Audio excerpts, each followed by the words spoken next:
আসসালামু আলাইকুম। আজকে আমি এই ছোট ছোট মাছ দিয়ে এই ছিমের বিচি দিয়ে আলু দিয়ে রান্না করব।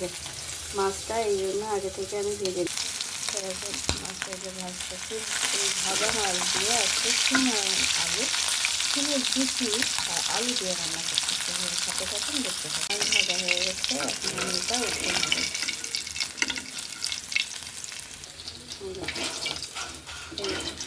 ভাজা মাছের কাঁচা মাছের পাশে রাখতেছি।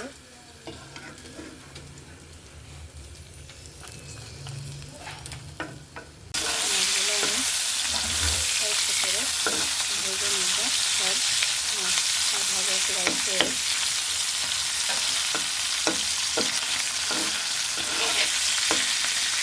মাছগুলো আমি উঠিয়ে নিচ্ছি। মাছ ভাজা শেষ। পেঁয়াজ আর ভাজে নিচ্ছি।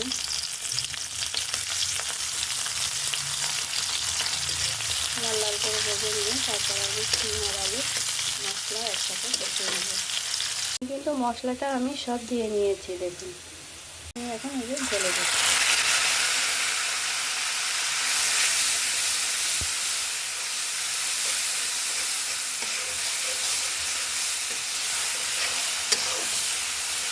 এখন এই যে বিচিগুলো দিয়ে দিলাম। এবার আলু দিয়ে দেবো তার সাথে।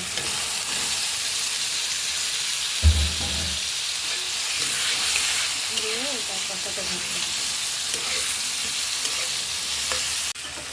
গাইস, এটা বেশ কিছুক্ষণ ধরে কষাতে হবে, নাহলে বিচিতে একটা ঘ্রাণ এসে এটা অনেকে গন্ধ বলে, গন্ধ করে একটু ফুটে যায়, ফুটে হলো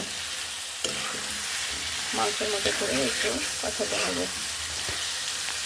দেখুন কষানো হয়ে গেছে। এখন আমি পানি ঢেলে দিচ্ছি, পানি।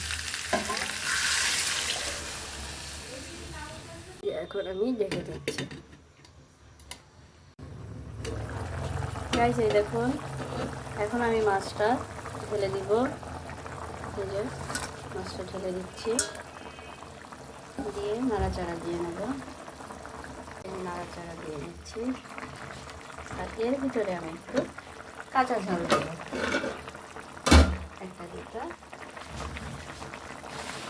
কাঁচা ঝাল দিয়ে নিচ্ছি।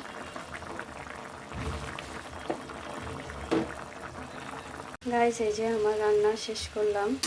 দেখুন, ট্যাংরা মাছ দিয়ে সিমের বিচি দিয়ে আলু দিয়ে রান্না। এখন আমি এটা নামাবো, পরিবেশন করব খাওয়ানোর জন্য।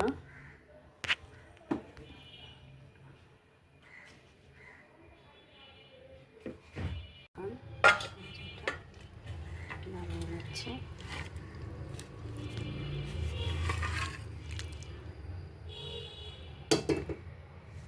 তৈরি করে ফেললাম ট্যাংরা মাছ দিয়ে ছিমের বিচি দিয়ে আলু দিয়ে তরকারি রান্না। ভিউয়ার্স, আমার এই রান্নাটা যদি আপনাদের ভালো লাগে থাকে, বেশি বেশি করে একটু সাবস্ক্রাইব করবেন, লাইক করবেন, শেয়ার করে দিবেন। ধন্যবাদ সবাইকে।